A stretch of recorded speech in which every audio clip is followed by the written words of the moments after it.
સૌથી પહેલા વાત કરવી છે ગુજરાતના રાજકારણને લગતા સૌથી મોટા સમાચારની। ચૈતર વસાવા વર્સિસ મનસુખ વસાવાની લડાઈમાં જાણે કે કલેક્ટર ફસાઈ ગયા હોય તેવો ઘાટ અત્યારે સર્જાયો છે। નર્મદામાં કલેક્ટર પાસે કથિત રીતે તોડ મુદ્દેનો વિવાદ વધુ વકરી રહ્યો છે। આજે મોટા અપડેટ્સ મળી રહ્યા છે। ધારાસભ્ય અને સાંસદ સામસામે આરોપ પ્રત્યારોપ લગાવી રહ્યા છે। રાજકીય ગરમાવો અત્યારે જોવા મળી રહ્યો છે। 75 લાખ રૂપિયાના કથિત તોડ મુદ્દે સાંસદ મનસુખ વસાવાએ દાવો કર્યો છે। કહ્યું છે કે કલેક્ટરે મારી વાતને સાચી માની લીધી। સાંસદ અને ધારાસભ્યના આરોપો છે કલેક્ટરનું તો અહીં મૌન જ જોવા મળે છે, પરંતુ બે તરફી નિવેદન આપીને બરાબરના કલેક્ટર ભેરવાઈ ગયા હોય ક્યાંક ને ક્યાંક એવું લાગી રહ્યું છે। કારણ કે મનસુખ વસાવાએ એવું કહ્યું કે કલેક્ટરે મારી વાતને સાચી માની લીધી। એની પહેલા જ્યારે ચૈતર વસાવા ખરાઈ કરવા માટે ગયા હતા કલેક્ટર કચેરીએ, ત્યારે ચૈતર વસાવાએ એવો દાવો કર્યો કે કલેક્ટરે તો ઇનકાર કરી દીધો કે આવી કોઈ વાત થઈ જ નથી। ધારાસભ્ય ચૈતર વસાવાએ સાંસદના આરોપોને ફગાવ્યા। ચૈતર વસાવાએ કલેક્ટરને મળીને આરોપોને ફગાવ્યા હતા। કથિત તોડમાં હવે કોણ સાચું છે કોણ ખોટું છે તે મુદ્દે ચર્ચાઓ તેજ થઈ છે। જોકે આ બધા જ રાજકારણમાં કલેક્ટર અહીં ફસાઈ ગયા હોય તેવો ઘાટ સર્જાયો છે। સાંસદ સાથેની મુલાકાત બાદ કલેક્ટરે ભેદી મૌન સેવ્યું છે। શું કલેક્ટર બેબાજુ બોલી રહ્યા છે કે પછી કલેક્ટર મૌન રહીને કંઈક અલગ જ કહેવાનો પ્રયત્ન કરી રહ્યા છે કે પછી કલેક્ટરથી કોઈ ભૂલ થઈ ગઈ છે કે કલેક્ટરે બે બાજુ સાચવવા માટે બંનેના પક્ષમાં નિવેદનો તો આપી દીધા પરંતુ હવે ફસાઈ ગયા હોય એવો ઘાટ સર્જાયો છે। આ પ્રકારના ઘણા સવાલો ઉઠે છે કે મને ને નીલભાઈને એલિપેડ પર કલેક્ટર સાહેબે અને કાર્યપાલક ઇજનેરે જે વાત કરી હતી એ વાત એમણે સ્વીકારી હતી। અમે ઉપજાઈ કાઢેલી આ વાત નથી। કલેક્ટર શ્રી નર્મદા અને કાર્યપાલક ઇજનેર નર્મદાએ અમને હેલિપેડ પર કહેલી વાત આજે એમને કલેક્ટર સાહેબે સ્વીકારી। અહીંયા આવીને એ વાત કરી કે તમે કલેક્ટર ઓફિસમાં મનસુખભાઈને બોલાયા, નીલભાઈ રાવ ભાજપના પ્રમુખને બોલાયા, 75 લાખ રૂપિયાની વાત કરી, તો એ વાત ખોટી છે એમ કેવું છે એમને। અને જિલ્લો પણ અવિકસિત જિલ્લો છે, અતિ પછાત જિલ્લો છે, એમાંથી આપણે બહાર કાઢવો છે। તો આવા બધા જે પણ પ્રકારના ભ્રષ્ટાચાર થતા હોય, કોઈ અધિકારીને કોઈ ડરાવતો હોય, ધમકાવતો હોય, સીધી રીતના અધિકારીને કામ ન કરવા દેતો હોય, તો એવા સંજોગોમાં આવા લોકોને ખુલ્લા પાડવા અને અધિકારીને મારે મદદરૂપ થવું, અધિકારીને મારે સમર્થન આપવું એ મારી ફરજ છે જિલ્લાના સંસદ સભ્ય તરીકે। તો હું સાચો છું એ સાબિત કરવા માટે આ મેં સ્ટેન્ડ લીધું કે જો મારી સાથે ન્યાય નહીં થાય તો હું પાર્ટી છોડી દઈશ। એ વાત મેં બહુ સ્પષ્ટ, આજે પણ એ વાતને વળગી રહ્યું, પણ આજે પાર્ટી મારી સાથે છે અને સરકાર પણ મારી સાથે છે અને સત્યની લડાઈ લડું છું। એમાં મારા અહીંના નર્મદા જિલ્લાના કાર્યકર્તા પણ, ભારતીય જનતા પાર્ટીના પણ બધા કાર્યકર્તા, શુભેચ્છક મિત્રો પણ આજે મારી સાથે। એટલે મનસુખ વસાવાએ કહ્યું છે કે જો હવે આ કલેક્ટરે જે ભેદી મૌન સેવ્યું છે અને આ મામલામાં કડક તપાસ નહીં થાય, આટલા પગલા નહીં લેવામાં આવે તો હું રાજીનામું આપી દઈશ। આ પહેલા જે શાબ્દિક પ્રહાર થયા હતા એ પણ આપને સંભળાવા છે। રાષ્ટ્રીય એકતા દિવસ અને બિરસા મુંડા જન્મ જયંતિમાં ખર્ચ અંગેની આ બબાલ શરૂ થઈ હતી। અધિકારી પાસે 75 લાખ રૂપિયાના તોડને લઈને ધારાસભ્ય સાંસદ આમને સામને આવી ગયા હતા અને ફરી એકવાર મનસુખ વસાવા ચૈતર વસાવા આમને સામને આવ્યા છે। બંને વાર પલટવાર પહેલા શું કર્યા હતા, ગઈકાલની એ બાઇટ છે બંનેની, પહેલા એ સાંભળી લો। તમે આવા પાયા વિહોણા એક સાંસદ તરીકે મારા પર આક્ષેપ કરો, મારી રાજકીય કારકિર્દી, મારી શાખને તમે નુકસાન કરવાનું કામ કરો, એ વ્યાજબી નથી। આજે કલેક્ટર સાહેબે નિડરતાથી ખુલાસો આપ્યો અને કહી દીધું કે આ તદ્દન પાયા વિહોણી ખોટી વાત છે। એટલે મનસુખભાઈ ફરી આવું વાર અમારા પર પાયા વિહોણો આક્ષેપ નહીં કરે, નહીં તો અમે લીગલી કાર્યવાહી એમના પર કરાવીશું। હવે એ તપાસ માંગ્યા પછી એને નર્મદા જિલ્લા બાંધકામ વિભાગના કાર્યપાલક ઇજનેર મિસ્ટર મોદી પાસે 75 લાખની માંગણી કરી અને એ મોદીએ, કાર્યપાલક ઇજનેરે જિલ્લા કલેક્ટર મોદી એસકે મોદીને કહ્યું કે ધારાસભ્ય ચૈતર વસાવા આ પ્રકારની માંગણી કરે છે। હવે એ દરમિયાન ઉપરાષ્ટ્રપતિ કેવડિયા આવ્યા હતા અને ઉપરાષ્ટ્રપતિના વિદાય પછી હું, નીલભાઈ, જિલ્લા પ્રમુખ બંને સાથે હતા ત્યારે કલેક્ટરને સામેથી બોલાવીને કીધું, નર્મદા જિલ્લાના કલેક્ટર સામેથી બોલાવીને અમને કીધું કે અમારી આ સ્થિતિ છે, અધિકારીઓ ભેરવાયા છે, અમે અધિકારીને કોઈ ખોટી રીતના ધારાસભ્ય ડરાવે છે, ધમકાવે છે। તો એમને માંડીને વાત કરી કે ચૈતરભાઈ વયસે 75 લાખ રૂપિયાની માંગણી કરી મોદી પાસે અને હવે કઈ રીતના આપે।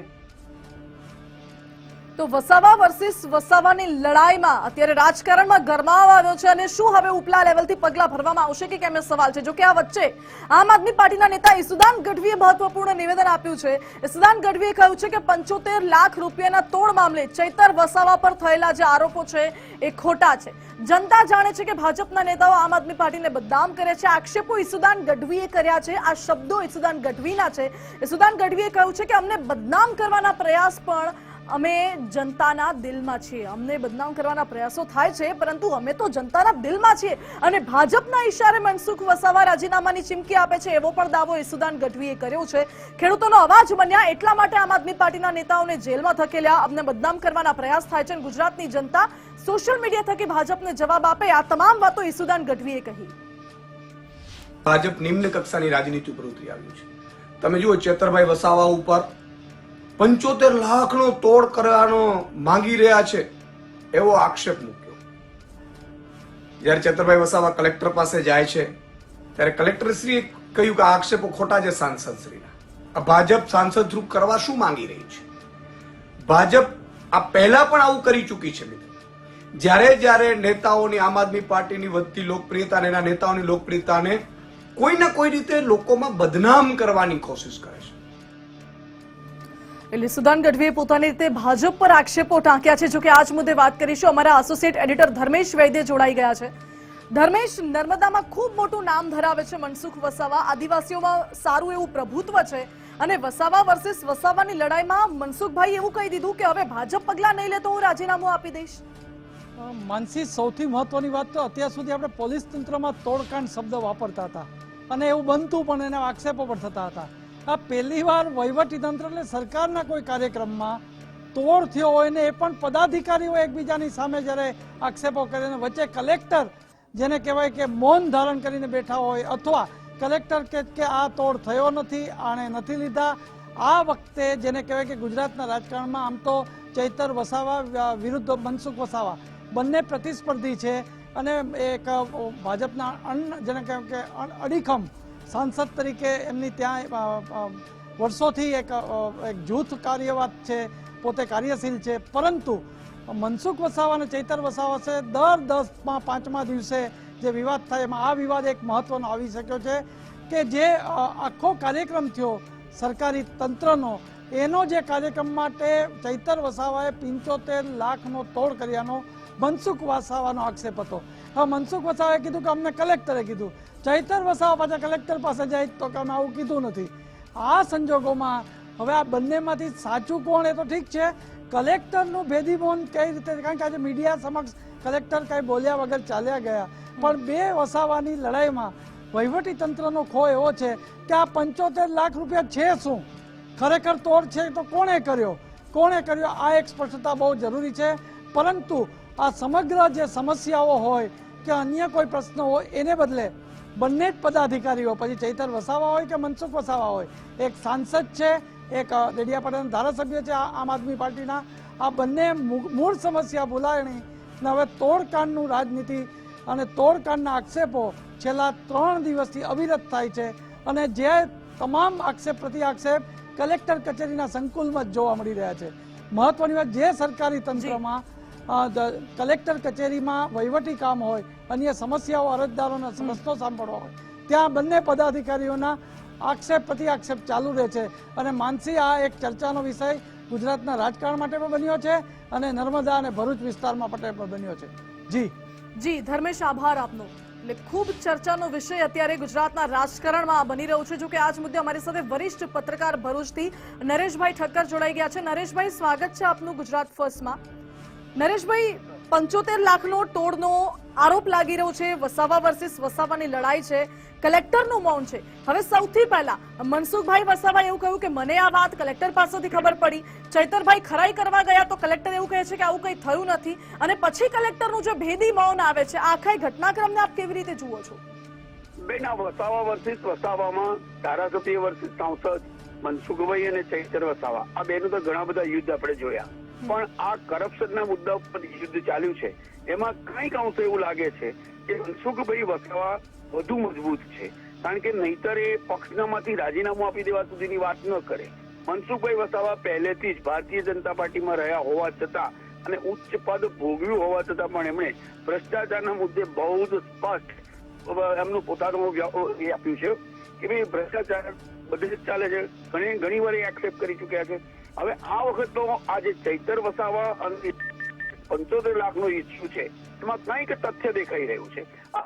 એ તથ્યને બહાર લાવવા માટે મનસુખ માટે બી આ ચૈતર વસાવાને ડેમેજ કરવાનો છેલ્લો ઉપાય છે. સામે ચૈતર વસાવા પણ મજબૂતી સાથે આખું આપ પાર્ટીના બીજા નેતાઓની સાથે એ યુદ્ધમાં ઉતર્યા છે. પણ ભારતીય જનતા પાર્ટી સરકારને અત્યારે એ મૂંઝવણ છે કે આ મુદ્દાને કેવી રીતે ખાળવો વાળવો અને કેવી રીતે આ આખી સમસ્યામાંથી બહાર નીકળવું. એટલે ગુજરાત સરકાર પણ આની અંદર પડી છે. અધિકારીઓ તો બહુ સ્વાભાવિક છે, એ તો બંને બાજુથી સેન્ડવિચ થાય. અને ભ્રષ્ટાચારના મુદ્દે તો ભૂતકાળમાં મનસુખભાઈના અનેક અભિપ્રાયો વ્યક્ત થઈ ચુક્યા છે. એમણે ભાજપ સરકાર ગાંધી નરસિંહવાડી મનરેગાના મુદ્દે પણ ભ્રષ્ટાચારની સાથે નથી અને એ ભ્રષ્ટાચારનું અનુમોદન નથી કરતા એટલું નહીં પણ વિરોધ પણ કરે છે. પછી એ પક્ષની અંદર ના હોય કે પક્ષની બહાર ના હોય, ચૈતર વસાવા હોય કે ભાજપમાં હોય, એ એમનું પોતાનું મંતવ્ય સ્પષ્ટપણે વ્યક્ત કરે છે.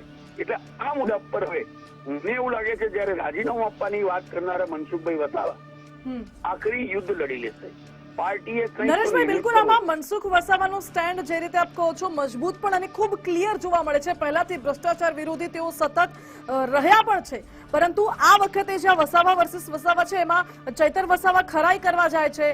પછી ઈસુદાન ગઢવી પણ એવું કહે છે કે આ મામલે જે ખોટા આરોપ અમારી ઉપર લાગી રહ્યા છે બધા જ ખોટા છે અને આ ભાજપ રાજનીતિ કરે છે તેવા આરોપ ઈસુદાન ગઢવીએ પણ લગાવ્યા. પણ આ મુદ્દો બેન બેમાંથી એક વસાવાની રાજનીતિને ઉપર અને એકને નીચે લઈ જશે એ વાત પાક્કી છે. કારણ કે સરકાર બી બેરવાઈ છે. ભ્રષ્ટાચારનો મુદ્દો હોય તો સરકારે ભ્રષ્ટાચાર વિરુદ્ધની સાથે રહેવું જોઈએ, પોતાની પાર્ટી સાથે રહેવું જોઈએ, નહીં કે ચૈતર વસાવા સાથે. હવે બીજી બાજુ એવું પણ છે કે ચૈતર વસાવાની સામેના પુરાવાઓ કેટલા મજબૂત છે મનસુખભાઈ વસાવા પાસે, એ મનસુખભાઈ હવે માર્કેટમાં મૂકવા પડશે, મીડિયાની સામે મૂકવા પડશે. એ કહે છે કે દરેક વખતે કહે છે, મનરેગા વખતે કીધું કે મારી પાસે પુરાવા છે, ચૈતર વસાવાએ પણ મીડિયાને કીધું કે મારી પાસે પુરાવા છે, ભાજપના ભ્રષ્ટાચાર થયું. તો હવે પુરાવાઓ છે તો આ બે ખાલી જીવાજોડી કરે છે, વાદ વિવાદ કરે છે કે સત્યને બહાર લાવવાના પ્રયાસો કરે છે. કારણ કે બંને રાજનેતાઓમાંથી એક રહેશે ને એક જશે એવું હવે અત્યારની પરિસ્થિતિમાં કહી શકાય. જી નરેશભાઈ, આમાં કલેક્ટરની પણ ભૂમિકા અહીં છે અને કલેક્ટરનું હાલ તો ભેદી મૌન છે, પરંતુ કલેક્ટર ઉપર પણ મનસુખભાઈ વસાવાએ આરોપો લગાવ્યા છે. અને પહેલા મનસુખ વસાવા એવું કહે છે કે મને કલેક્ટરે કહ્યું, ચૈતર વસાવા ખરાઈ કરવા જાય છે ત્યારે કલેક્ટર એવું બોલે છે કે આવું કંઈ થયું જ નથી, મને કઈ આવી વાત થઈ જ નથી, એટલે સ્પષ્ટ ઇનકાર કરી દે છે. શું કલેક્ટર આમાં ફસાયા છે કે પછી કલેક્ટર બે બાજુ બેલેન્સ કરવા ગયા અને એમાં વચ્ચે ભોરવાઈ ગયા? કલેક્ટર સાહેબ એ રીતે ફસાયા છે એવું કહી શકાય. કારણ કે એમણે કદાચ સત્ય મનસુખભાઈને કીધું હોય અને મનસુખભાઈ વિશે એટલું એ ડિટેલમાં ન જાણતા હોય કે આ વ્યક્તિને જો કદાચ સત્ય પુરાવા વગર બી આપવામાં તો એ તો તરત જ મીડિયા સમક્ષ મૂકશે અને એમના માટે અતિ અનિવાર્ય છે આજની પરિસ્થિતિમાં ચૈતર વસાવા સામે લડવાનું. પણ ઉપરથી ગાંધીનગરથી કે પક્ષની મૂડીઓ પરથી એમની પર કદાચ એવું પણ આવ્યું હોય કે આ મુદ્દાને વધારે વજન આપવું કે નહીં આપવું ચૈતર વસાવાની, કારણ કે અધિકારી છે અને અધિકારી સાથે સરકાર બેવડું વલણ એ કરતી હોય એ સ્વાભાવિક છે કે ભાઈ એમને સાચવવા પણ ઘટ પડે અને આ પણ કરવું પડે. બંને બાજુમાં આક્ષેપો અસંખ્ય વાર થયા છે, ખાલી પુરાવાઓ નહીં હોવાને કારણે પરિણામ મળતું નથી. આ વખતે કલેક્ટર બરોબર ફસાયા છે એ વાત સાચી છે, પણ હવે એમણે કોઈ એક તરફનો પક્ષ લેવો પડશે. કારણ કે આ મનસુખ વસાવા છે, ચૈતર વસાવા છે, બંને વસાવા એમની કારકિર્દીની અંતિમ લડાઈ લડી રહ્યા છે. બિલકુલ નરેશભાઈ, આપનો આભાર અમારી સાથે જોડાવા માટે. એટલે કલેક્ટર બંને તરફથી બરાબરના ભેરવાયા છે અત્યારે, અને કલેક્ટરે જે બે બાજુ નિવેદન આપ્યા છે કે નથી આપ્યા કે પછી માત્ર વાત છે એ પણ સવાલ છે. હવે સરકાર અધિકારી તરફ બેવડું વલણ અપનાવે છે કે પછી ભાજપ કોઈ પગલાં ભરે છે કે કેમ એ પણ સવાલ છે. કારણ કે મનસુખ વસાવાએ તો એટલે સુધી કહી દીધું છે કે હું રાજીનામું આપી દઈશ, મારે આમાં કોઈ રસ નથી. એટલે હવે કઈ તરફ તપાસ થાય છે કે કેમ, કે પછી કઈ તરફ ઇન્ટરનલ ડેમેજ કંટ્રોલ થાય છે એના ઉપર નજર રહેશે.